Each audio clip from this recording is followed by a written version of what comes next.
Hello po, Tita Darlene. Hello po, Tita Darlene. Thank you so much po. Hello, it's me, Darlene Vlog.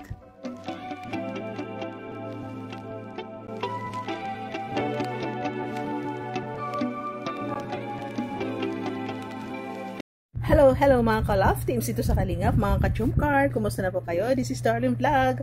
So mag-reaction naman tayo. Bago yan, i-shout out naman si Kuya Bas Santos Matubang, si atin na vlog, si Kalingap Rap, at ang lahat ng Kalingap partners natin. Kalingap partners ito sa Team Kalingap, mga charity vloggers, mga reactors, Karipa, Karaba, shout out po sa inyo lahat. At siyempre huwag nyo kalimutan subscribe din si Carla at si Jomar. So dito may reaction na naman tayo.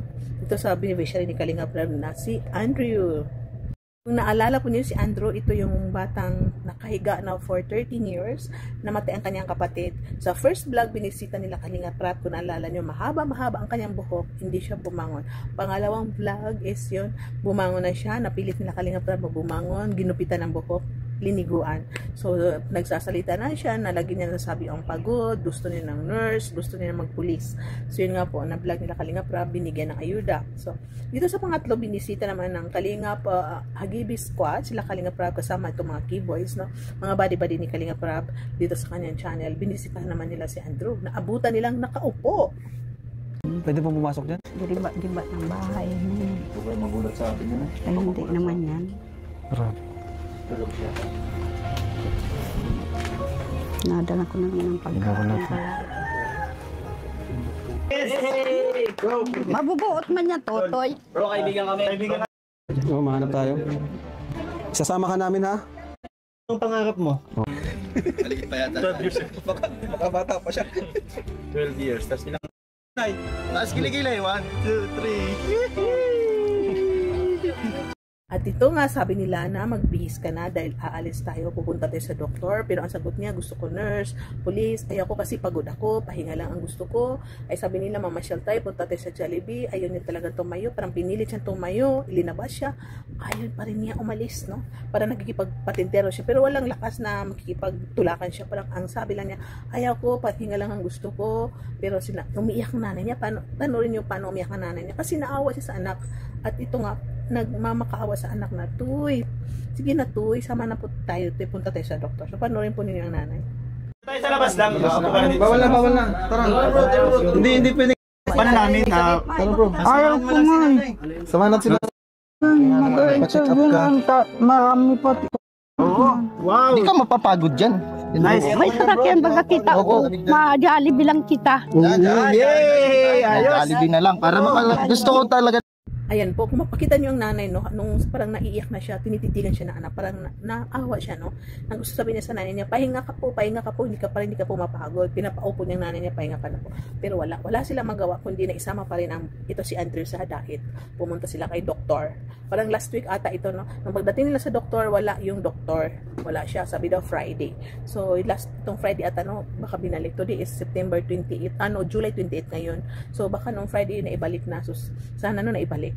Na yun nga, pumunta sila sa Bagasbas na kumain. Naku, mumingiti na si Andrew, nakikipagpispan, bang, tapos nakikipagkwento, mumingiti na siya, tingnan po ninyo, di ba? Ano pangalan ko? Yun! Reyna. Siya si? Reyna. Yun! Ako si Romeo. Ito dito ka bro. Ito, kilala mo si Jake Vargas? Ikaw yung bisa-bese. Bisbam tayo din. Bisbam. Mikoy. Kuya Mikoy. Yan! Test ko kung natandaan. Sino ako? Magaling. At yun nga po sa vlog ni Kalingap Rap, kumain na siya. Sumasagot pa konti-konti. Pero nasa isip pa rin na yung uwi na tayo. Gusto niya magpahinga. Pinasyal sila sa gilid ng dagat.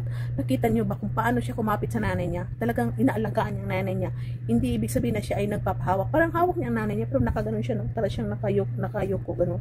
Siguro sa bata ito lang dahil nakahiga. So narinig niyo pananalitan niya. Para siyang para pa siyang 12 years old o 10 years old na nagsasalita. Kasi hindi siya na-expose eh. For 13 years na sa loob ng bahay nakahiga. So siguro hindi niya napansin na tumanda na siya, yung edad niya is tumanda, may bago, na bago. So there's something wrong na kailangan pang ipagamot siya kasi may something wrong na ang isip niya is hindi pa normal na parang feeling niya sa sarili niya is bata pa siya. O di ba po, tingnan niyo, nung napakalambing niya sa mama niya, ayaw ni bitawan. Tingnan niyo po, nagkipaghabulan to si Roy, si Mario sa dagat, siya nakatingin pa rin. Hawak-hawak ang kamay ng kanyang nanay. Tara. Alam po itong tuhod niya.